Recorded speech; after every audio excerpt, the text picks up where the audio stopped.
Приветствуем вас на канале Раиса Греченко, дача, сад, огород, цветы. И наш очень постоянный участник наших видео, кот Дракоша, который занимается тоже земледелием и очень активно. Но об этом когда-то будет другой разговор и отдельная тема. А сейчас мы расскажем о том продукте, который обязательно нужен для подготовки к посевной. Для того, чтобы приготовить здоровый, экологически здоровый, чистый продукт, почва, грунт для посевов семян на рассаду. Беру вот такой вот брикет, который мы покупаем, чтобы не пилить. Иногда, если мне чуть-чуть надо, тогда я беру кусочек пилкой, распиливаю. А так как мне сейчас нужно будет в сезоне постоянно кокосовый субстрат, то я беру большой таз и заливаю. И заливаю вниз теплую воду. Вот он через полчаса, в принципе, готовый.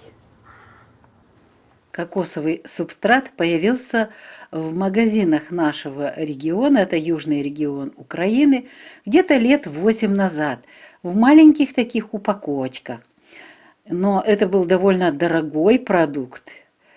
Но после отрицательного опыта с торфом, естественно, мы настороженно отнеслись к новинке и не покупали его.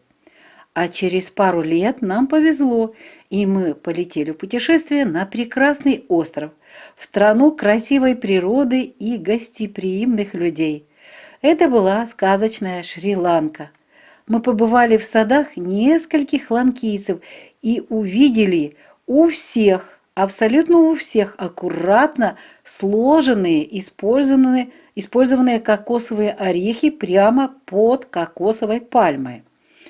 Здесь скорлупа орехов несколько месяцев лежит под открытым небом, а только потом используется для посадки различных растений. Местные садоводы рассказали нам, что в остатках волокон в скорлупе кокосового ореха, они его называют в Шри-Ланке королевский кокосовый орех, там есть много питательных веществ.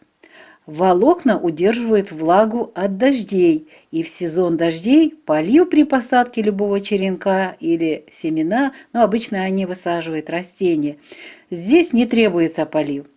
Скорлупу кокосов привязывают к любому дереву, просто любой веревкой, и уже в привязанный вот этот орех высаживают какое-то растение. Чаще всего в кокосовых орехах растут орхидеи, а также различные садовые растения. Даже не разбитые кокосы садоводы Шри-Ланки после того, как выпивают витаминный сок, он нам тоже очень понравился, и вот они устанавливают эти орехи на заборы и ждут, когда волокна станут коричневыми, и тогда используют орехи королевских кокосов для посадки очередных растений. Увидев на практике успешное и результативное применение кокосового волокна в Шри-Ланке, по возвращении в Украину решила заняться приобретением кокосового субстрата. Это было начало посевного сезона, и в магазинах этот ценный продукт вообще был настолько дорогой, казался, что он золотой. Тогда я отправилась в поиски субстрата в интернет. И там нашла один интернет-магазин, в котором была акция скидок, буквально еще 2 суток. Как мне повезло тогда, я сразу же заказала и оплатила несколько брикетов кокосового субстрата по 5 килограммов каждым. Через пару суток получила ценный продукт. О, как я обрадовалась! Но еще раз решила пройтись по интернету. И там нашла очень такую печальную информацию, что, оказывается, есть один недостаток в этом субстрате. В нем много соли из-за того, что его замачивают, моют в соленой воде океана перед тем, как прессовать. Ну, не буду же я верить точно всем этим словам. Взяла и замочила кусок брикета, слила воду, отстояла, попробовала. Никакой соли. С тех пор вся наша рассада растет в почвогрунте с добавлением кокосового субстрата. И не только рассада, но и другие различные посадки. Нет проблем со всхожестью семян, как было это в кислом торфе. Мы теряли почти все семена. Здесь pH около 6 единиц. Он нейтральный. Для рассады это самый лучший показатель кислотности грунта, поэтому вот такие хорошие результаты у нас с рассадой. Субстрат для нашей почвы, а у нас суглинки превосходная находка. Он делает этот же наш почвогрунт рыхлым, такой он воздухопроницаемый, кислород поступает, вот этот наш грунт. Ну, а наш грунт это суглинки. И вот благодаря кокосовому субстрату у нас и семена хорошо всходят, и хорошо в нем растет рассада, причем образовывая мощную корневую систему. Кстати, сочетание дерновой земли из леса и садовой земли, вот в этом году нам так вот пришлось использовать дерасисидераты с кокосовым субстратом, имеет причем достаточное количество для старта всходов и роста рассады питательных веществ. Здесь в кокосовом субстрате есть остатки различных микроэлементов, и калий, фосфор, магний и другие питательные вещества, необходимые для маленького растения. Почвогрунт с кокосовым субстратом готовим заранее, чтобы он созрел к посевам. Он чуть-чуть жидковатый, но через недельку, через пару дней он становится... Сейчас все покажем, как все происходит по порядку. Здесь у меня кусочки сухого субстрата. Я их могу и отдельно замачивать.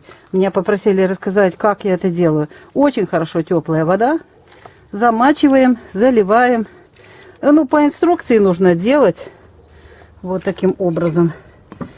И сейчас буквально в короткий период полностью размочится. Я не изначально это делаю для того, чтобы сохранить наше время. И покажу, как я готовлю почвогрунт для того, чтобы установить торфяные таблеточки в эти вот такие тавочки.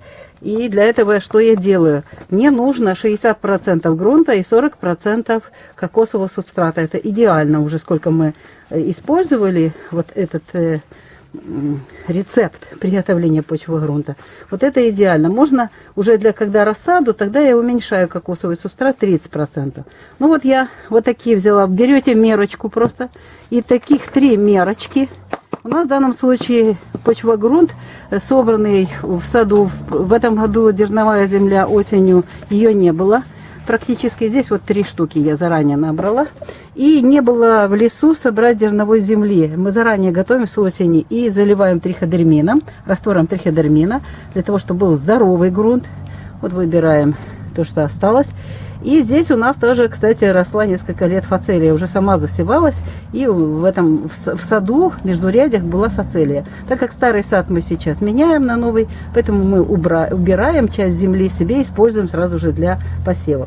Итак, у нас есть вот 60% почва грунта садового. Если есть возможность, дерновую землю берете. Ну и берем замоченный. Я делаю это заранее. Делаем мы это заранее. Сегодня у нас 5 февраля. Мы снимаем видео 5. Заранее для того, чтобы грунт наш был подготовлен, уже увлажнен и прогрелся хорошо. Мы его занесем в теплое место. Вот смотрите, какой он получается. Это сильно мокрый. Но почему я его сделала сильно мокрым? Я хочу... А грунт у меня рассыпчатый. Поэтому я сюда беру 3 таких тавочки, 3 вот этих емкости, в общем, 2 кокосового субстрата и 3 почвогрунта. Вот. И теперь хорошенько перемешиваю. И больше ничего не добавляю. Дело в том, что у нас грунт насыщен различными микро-макроэлементами. И достаточно там для того, чтобы стартануло семя и росло. Вот, видите, у нас суглинки, очень тяжелый грунт.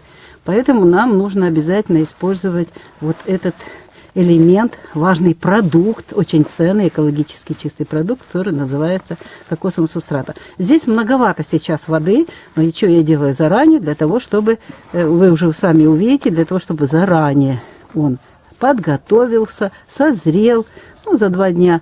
Сам грунт уже созревший, они соединятся, я вам покажу уже, когда будем выставлять таблеточки, что у нас в конечном результате получилось.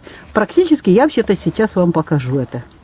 А вот смотрите, какой он становится уже. Вот неделю назад я сделала вот такую ротацию грунта и кокосового субстрата.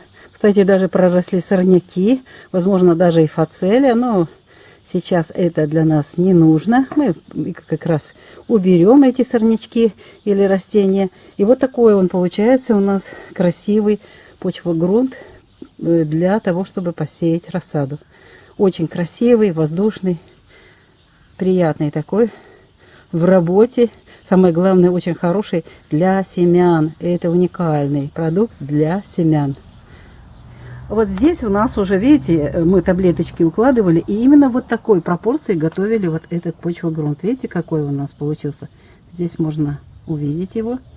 Нам важно в грунте вот этих, в торфяных таблеточках, там есть все нужное для того, чтобы росли растения. Ну и вот получается вот такой он грунт между таблеточками, для того, чтобы не просыхали. Можно просто кокосовый субстрат. Но так как мне нравится, чтобы уже подольше их держать в тавочках, естественно, это у меня эустома, для того, чтобы они дольше здесь находились, прорастали, то очень удобно их, вот этот почвогрунт уже готовый, и часть питания здесь есть, натурального, который будет в природе уже летом. Поэтому вот таким образом мы готовим, внизу чуть-чуть застилаем, где-то полсантиметра вот этого грунта, и между таблеточками. И получается очень хорошая почва, среда, пространство для того, чтобы развивались эти растения. Во-первых, всходы будут хорошие, ну а затем есть возможность корневой системе развиваться. На этом мы завершаем наше сегодняшнее видео. Мы вам рассказали о том, почему мы используем кокосовый субстрат, почему именно этот продукт пришел в нашу жизнь, когда это произошло и насколько это очень хорошо для наших растений. Мы об этом уже убедились. Буквально лет 5 уже используем кокосовый субстрат очень активно, закупаем заранее. Сейчас я смотрела, цены почти в 2 раза дороже. Мы закупаем это в сентябре, осенью, когда уже сезон закончен, и продавцы хоть какие-то скидки многие делают, хотя бы что-то продать. И вот этот момент мы используем, и уже сейчас в сезон мы только берем, достаем из загашников и занимаемся уже самим посевом и выращиванием растений. Прощаемся с вами. Видео, как всегда, это подготовили авторы канала Раиса Греченко и Александр Волик. Желаем вам крепкого здоровья, удачного посевного сезона 2022 года и до новых встреч на нашем канале всего-навсего завтра в новом видео. Пока-пока!